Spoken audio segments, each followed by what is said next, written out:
Amelia, NPM 1986168. Saya Putri Mukaroma, NPM 1986169. Kami mahasiswa STKIP Aremania semester 6 PGSD Siang.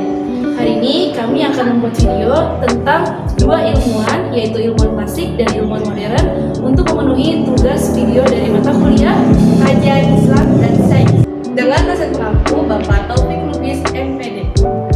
Selamat menyaksikan. Baik, saya akan menjelaskan tentang biografi dari ilmuwan muslim klasik bernama Al-Farbuni. Dia bernama lengkap Abu Al-Abbas Ahmad Ibnu Muhammad Ibnu Katsir Al-Farbuni. Di barat, para ahli astronomi abad pertengahan mengenalnya dengan sebutan Alfraganus. Dia adalah salah satu astronom yang paling terkenal di abad ke-9. Kalau Alfraganus di bulan dinamai dari namanya. Al-Farbuni berasal dari Fargona, Transylvania. Fargona adalah sebuah kota di tepi sungai Sardaria, Uzbekistan. Ia hidup di masa pemerintahan Khalifah Al-Ma'mun hingga masa kematian Al-Mutawakkil di tahun 1847 sampai 1881. Al-Farbuni sangat beruntung hidup di dua masa tersebut karena pemerintah Khalifahan memberi dukungan penuh bagi perkembangan ilmu pengetahuan dan juga teknologi. Buktinya, sang khalifah membangun sebuah lembaga kajian yang disebut Akademi Al-Ma'mun dan mengajak Al-Farbuni untuk bergabung bersama para ahli astronom lain. Ia diberi kesempatan menggunakan peralatan kerja yang sangat canggih pada masa itu. Hasil penelitian Al-Farbuni di bidang astronomi ditulisnya dalam berbagai buku. Harokat As-Samawiyah wa Jawami Ilmu Al-Nujum atau Asas-Asas Ilmu Bintang adalah salah satu karya utama yang berisi kajian bintang-bintang. Dalam buku tersebut, Al-Farbuni memang mengadopsi sejumlah teori Ptolemeus, tapi ia mengembangkannya lebih lanjut hingga membentuk teorinya sendiri. Tak heran, buku ini mendapatkan respon yang positif dari para ilmuwan muslim maupun non-muslim. Buku ini pun diterjemahkan dalam berbagai bahasa. Harokat As-Samawiyah wa Jawami Ilmu An-Nujum yang diterjemahkan dalam bahasa Inggris mengalami perubahan judul menjadi The Elements of Astronomy. Pada abad ke-12, buku ini diterjemahkan pula dalam dua versi, yaitu bahasa Latin. Salah satu diterjemahkannya oleh John Sheffield pada tahun 1935, sebelum kemudian direvisi oleh Reggio Montanus pada tahun 1960. Sebelum tahun itu, karya ini juga sempat diterjemahkan oleh Gerard Ceremona. Tidak hanya aktif di bidang astronomi, Al-Farbuni juga aktif di bidang lain seperti teknik. Seorang ilmuwan bernama Ibnu Thukir-Tindi berkata bahwa Al-Farbuni pernah ikut melakukan pengawasan pada proyek pembangunan Great Nilometer di Kairo Lama tahun 1861. Nilometer adalah sebuah alat mengukur pasang surut air sungai Nil. Alat ini dibangun di Pulau Roda, sebuah pulau yang terletak di sebelah selatan Kairo. Nilometer berbentuk tiang yang mampu mencatat ketinggian air. Bangunan tersebut berhasil diselesaikan bersamaan dengan meninggalnya Khalifah Al-Mutawakkil, sang pencetus pembangunan Nilometer. Al-Farabi juga pernah ditugaskan melakukan pengawasan pada sebuah proyek penggalian kanal di kota baru bernama Al-Jafariyah yang terletak berdekatan dengan Samaran di daerah Tigris. Proyek tersebut bernama Kanal Al-Jafari. Saat itu Al-Farbuni memerintahkan para pekerja untuk membuat bagian hulu kanal lebih dalam daripada bagian yang lainnya. Dengan begitu, tidak akan ada air yang mengaliri kanal tersebut, kecuali jika permukaan air sungai Tigris sedang pasang. Kebijakan Al-Farbuni ini sempat membuat Khalifah marah. Namun, hitungan Al-Farbuni kemudian dibenarkan oleh seorang pakar teknik yang sangat berpengaruh, yaitu Zinuddin Ali. Akhirnya, sang Khalifah mau menerima kebijakan tersebut. Dalam bidang teknik, Al-Farbuni juga membuat karya dalam bentuk buku, yaitu Kitab Al-Fusul, Ikhtiyar, Al-Majazib, dan lainnya. Karya utama Al-Farbuni yang berbahasa Arab masih tersimpan baik di Oxford, Paris, Kairo, dan perpustakaan Universitas Princeton.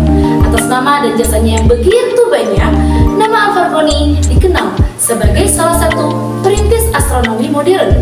Al-Farbuni adalah tokoh yang memperkenalkan sejumlah istilah astronomi di Arab dan dunia seperti azimut, nadir, dan juga zenit.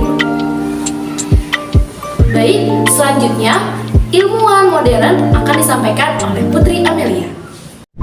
Baik, sekarang saya akan menjelaskan tentang ilmuwan muslim modern, yaitu Ali Syariati. Ali Syariati bin Muhammad Taqi Syariati lahir pada 24 November 1933 di Desa Majindan, Provinsi Khurasan, Iran. Pendidikan formalnya dimulai pada tahun 1944 di sekolah swasta Ibnu Yamin di Mashhad. Pada tahun 1957 beliau masuk Fakultas Sastra Persia Mashhad dan beliau beroleh gelar PA-nya. Karena kecerdasan dan keluasan wawasannya, ia memperoleh beasiswa untuk melanjutkan studi di Prancis. Di negeri inilah ia mendapat kesempatan untuk mengembangkan pemikirannya yang kemudian terkenal demokratis, liberal, dan sosial bertuhan. Di Universitas Sorbonne, ia memperoleh gelar doktor dalam bidang sosiologis dan sejarah agama. Beliau meninggal secara misterius di rumah temannya di Inggris pada Juni 1977. Menurut beliau, gerak majunya sejarah dalam Islam adalah demi terwujudnya kesadaran akan Allah sebagai Khalik.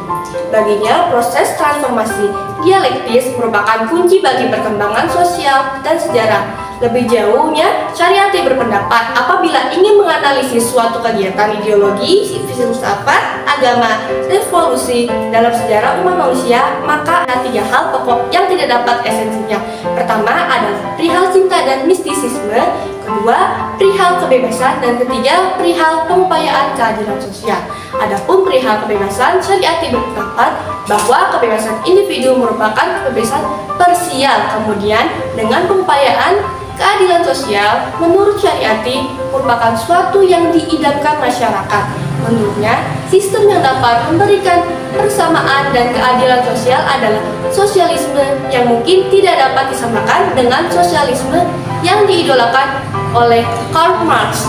Sosialisme yang dimaksudkan Syariati lebih bersifat etika, karenanya masyarakat ideal menurutnya adalah masyarakat yang berdasarkan pada sistem ekonomi sosialis yang diatur oleh nilai etika dan spiritual yang berdasarkan keimanan kepada Allah berdasarkan Al-Quran. Dalil ahli Syariati adalah Hajj, the pilgrimage.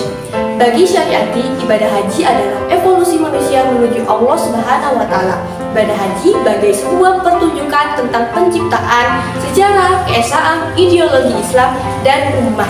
Menurut ahli Syariati, pertunjukan tersebut mencakup beberapa kondisi. Allah Subhanahu wa Ta'ala adalah sutradaranya. Tema yang dibawakan adalah perbuatan orang-orang dan makhluk yang terlibat, dan para tokoh utamanya yang meliputi Adam, Ibrahim, Hajar, dan lain sebagainya. Lokasinya adalah Masjidil Haram, Daerah Haram, Arafah, Mashhad, dan Mekah. Sedangkan simbol-simbol penting adalah Ka'bah, Safa, Marwah, siang, malam, matahari terbit dan matahari terbenam, serta upacara kurban. Pakaian dan make-upnya adalah ihram. Yang terakhir, aktor dari peran-peran dalam pertunjukan ini hanya seseorang, yakni dirimu sendiri yang sedang menjalankan ibadah haji. Jelas dari Syariati. Dalam makna lebih filosofis dan mendalam, ahli Syariati mengatakan bahwa haji adalah antitesis dari pola kehidupan yang tidak bertujuan dan merupakan pemberontakan melawan nasib buruk yang dibimbing kekuatan jahat. Dengan ibadah haji, engkau akan melepaskan diri dari jaring teka-teki yang kusut. Aksi revolusioner yang akan membukakan manusia cakrawala yang terang dan jalan bebas hambatan untuk berhijrah menuju abadian, menuju Allah yang Maha Kuasa. Jelasnya ahli Syariati. Ibadah haji menggambarkan kepulangan manusia kepada Allah Subhanahu wa Ta'ala, Tuhan yang menciptakan manusia dan alam semesta beserta isinya.